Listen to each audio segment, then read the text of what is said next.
reacting to our F1 pre-season predictions. Today, we are going to reflect on our Mystic Meg attempts from the start of the year, where we said things like who will be the biggest good surprise, who will lose their race seat, who's going to be the biggest meme on the grid, and so on and so forth. Of course, we will reflect at the end of the year, but we thought it's the summer break. It's a good time to see where we are. Let's do it. Okay, so the first one, biggest good surprise of the season. My biggest good surprise is Oscar Piastri. I think he is going to be better than what people are expecting him to be. I backed Oscar Piastri because he had the track record. He had everything leading into Formula One that would suggest that he could be another Lando Norris, another Charles Leclerc, another George Russell. Look, it was a slow start to the season, but it wasn't just a slow start to the season for him, it was for McLaren as a whole. So, you know, we kept saying after loads of race reviews, it isn't clicking just yet for Oscar, but it will eventually. He didn't have the car underneath him. Lando was, of course, scoring a few points here and there and proving why Lando is so highly rated. Oscar was not too far off, but far enough off to not score points and not really get any sort of headlines. This one was a bit of some would say a risk. Obviously, you backed him, but there was that whole narrative over the fact that, you know, is Lando a teammate killer like Verstappen was, and could anyone come into that McLaren? And that's not been the case, because Oscar, particularly the last few races, he is, almost like the man of the moment, where everyone has, you can argue, it's been the biggest good surprise, because in the last two races, people have gone, oh, wow, Oscar Piastri's really good. It's been really good for him. And so what you're telling me, Tommy, is I could almost lock in my points now. Is that what you're saying? Because it's such a large surprise. It is, but also you just need to be aware, because we have recorded a podcast with him and we know what happens as soon as we do a podcast with someone. So if he has a bad race in Zandvoort, we apologise to Oscar in advance. Let's now go to your biggest good surprise, Tommy. Go on then. So my biggest good surprise, my biggest good surprise will be Nico Hülkenberg. Will he get a podium? No. But that's not to say that he won't be a very good surprise. Haas are terrible. But I did say, my thinking behind it was there were a lot of people that were thinking, why has Hülkenberg come back? And the logic behind it, to be fair, was the people going, why have they got rid of Mick Schumacher and replaced him with Hülkenberg? While he's maybe not scored loads of points, I mean, he's scored a good amount of points to say that Haas is absolutely awful. Like, he's got some points on the board. He's annihilated Magnussen, I think, particularly recently. And he's having a good season. Yeah, I'd have to say it's a weird one to kind of measure, because of the fact of that Haas just falling away in every race. But as you say, he's kind of he's hamstrung by that. There's not much he can really do by that Haas race pace that is being offered to him. So, yeah, qualifying has been sensational. It's just a shame that Haas can't deliver him a car to actually score any more points than 9 currently this season, and K-Mag has 2. Let's now go to biggest flop. Now, we can both talk about this because we both went for the same person. My biggest flop, and this might be a bit weird for some people, is Pierre Gasly. I just get straight into mine because I have also gone for Pierre Gasly for biggest flop. Yeah, I thought I was being out there, but clearly not. I don't think this is coming in, Tommy. It's not coming in. It's not bearing fruits. He is 13 points behind Ocon in the standings right now. So if Ocon goes on a little spree, Gasly doesn't, we might well be arguing with each other to score half a point, and then I'm sure we'll both give each other half a point because it's benefiting both of us. It's weird because I think there has been moments where Gasly's been off the pace of Ocon, and you could argue that it was reasonably floppy, but there has also been times of pretty decent driving from Gasly. He's kind of settling into that Alpine team, and it's not the disaster I think we both sort of saw on the horizon. Of course, there was that whole discussion around Ocon and Gasly. Do they get on? Is it going to be a harmonious relationship? And so on. We've not seen anything in terms of anything fractious between them. I would say that Ocon has been better, but not by a margin in which we could argue that it's been floppy for Gasly, probably. That's what I was thinking, that Gasly would maybe struggle for points and getting up to speed with Alpine, and Ocon would be bagging points. Ocon consistency was his classic nickname back when he was at Force India and Racing Point. No, they've been pretty similar.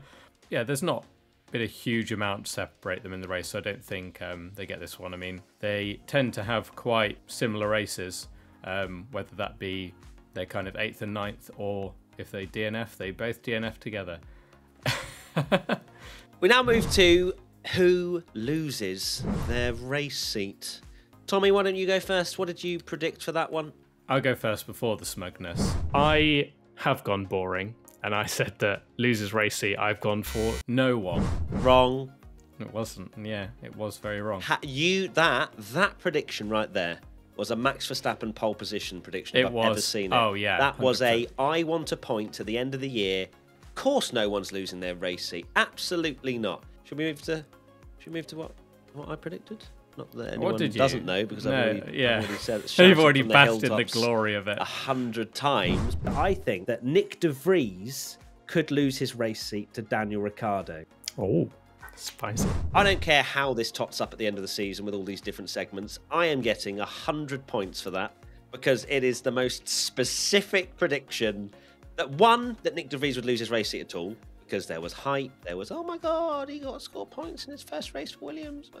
And there was also, of course, if Nick De Vries is going to get replaced, it's not going to be Daniel Ricciardo, is it? It's going to be Liam Lawson. It's going to be Yumu Iwasa. But Danny Rick, like the Undertaker out of the coffin, I think it is, in WWE, just absolutely out of nowhere, back in Formula One. And so this is the only prediction we can really say at this point is locked. Well, actually, no, world champion probably we can lock in as well, that we predicted later on. I've got another one later on. We move on from biggest flop, and it's fair to say that Nick De Vries was the biggest flop of the season. There was a lot of talk around the start of the season. Would he live up to that hype? And both, like me included, did say, was that Williams' performance actually not as incredible? Like, it was still a very impressive performance and something that should be commended.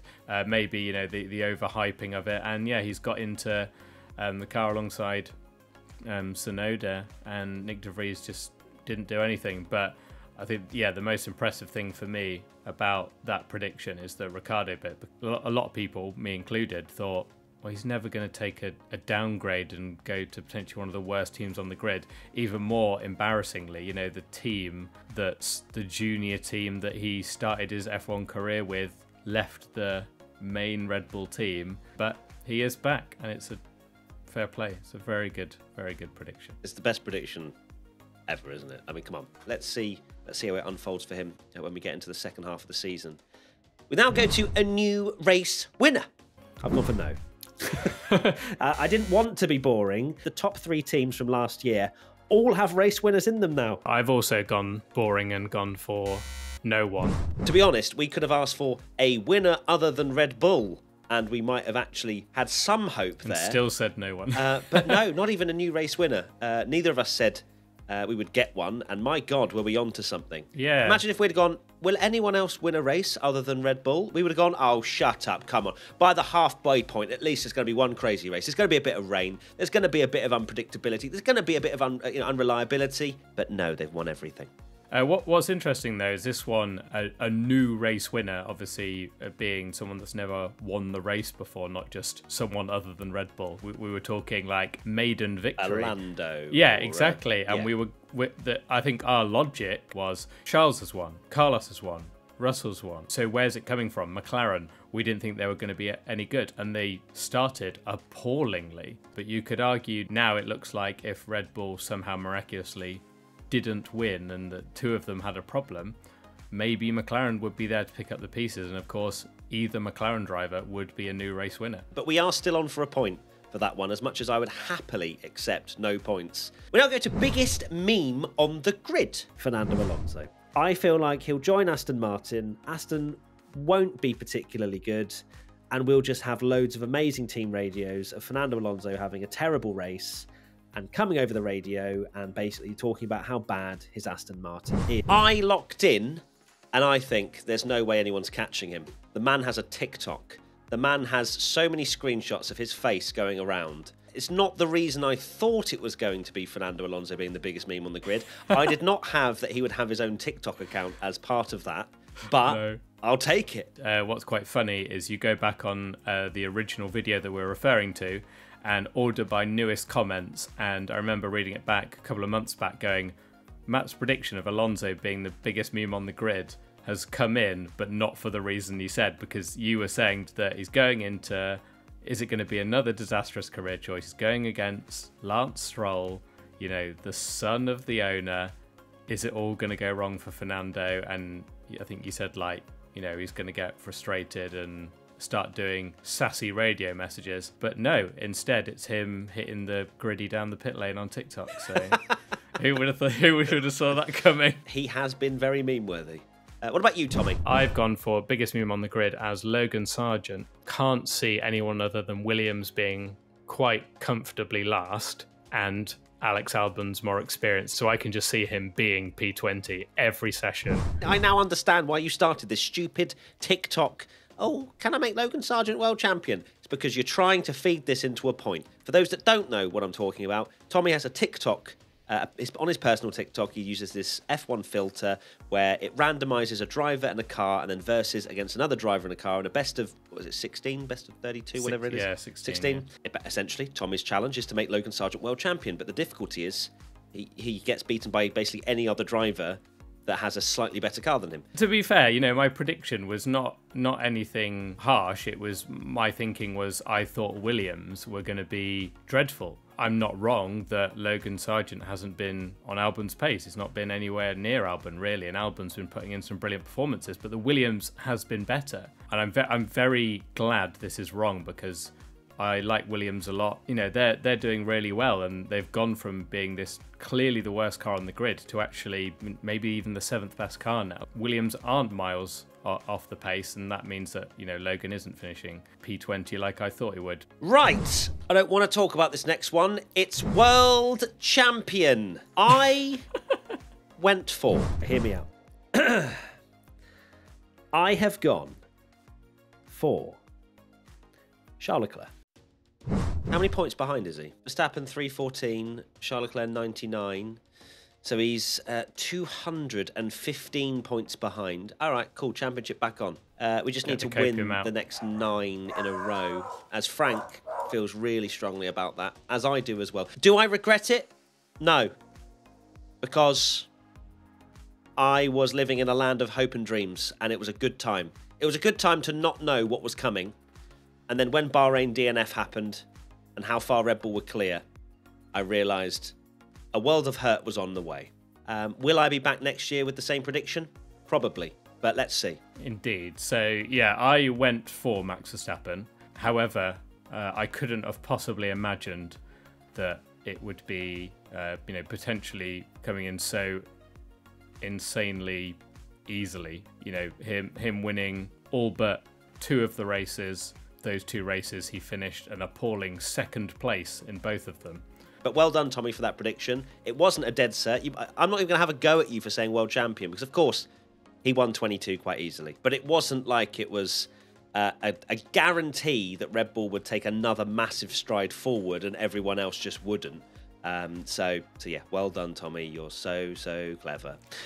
Finally, our one crazy prediction for the season. And mine's already in the bin. I have gone for Alonso will 23-0 Lance Stroll in qualifying. Which was looking very good up until Spain, when he went off and then got out qualified. Then I was like, yeah, but, you know, T's and C's, maybe we say without damage, blah, blah, blah. And then he got out qualified again and can't be bothered anymore. So that's annoying, but hey-ho. But yeah, that's my prediction out the window. Tommy, yours was also to do with Alonso. It sure was. Now, I, in my head, for some bizarre reason, have been gutted about this prediction for the last few months, thinking that I said Alonso will finish 7th. And the reality is, my one crazy prediction is actually also about Fernando Alonso, but I've gone for he will finish best of the rest. Now, best of the rest is after Red Bull. Well, he is 1 point ahead of Lewis Hamilton. So I was wondering whether you were going to go, oh no, technically, you know, the top 3 teams were Red Bull, Mercedes, Ferrari. So, you know, we could definitely get into the nitty gritty of what best of the rest means. Are you locking in that he finishes 3rd in the championship? No, what I'm saying is this is an absolute worldie of a prediction now, because I made this before we had any testing. You know, we had this with, you know, your prediction, and it wasn't a bold prediction to say that Alonso would be the biggest meme on the grid because he's had catastrophic changes in team before. I mean, don't get me wrong. I said best of the rest. I was thinking that would be 7th. But I mean, 3rd, like, insane that he's there. I'm less and less confident he will finish there with how Aston Martin seem to be dropping off a bit. But I mean, what a start to the season Alonso's had. If Aston fall off a cliff, I will be going back on my word and saying, no, I predicted him 7th. Yeah, but Lando might be the one to relegate him to 8th if that's true. That's the thing. But let's see. But well done. Look at both of us. Hey, we did some wheel. We absolutely did. Yeah, we've made some bold predictions. There have been some absolutely unbelievable ones. Some have aged badly, but that is the beauty of predictions, isn't it? So thank you, everybody. Hope you're having a wonderful summer break. We have lots more content to come. Piastri and so on and so forth will be in your audio and YouTube faces and ears very soon. So we'll see you then. Bye! Bye!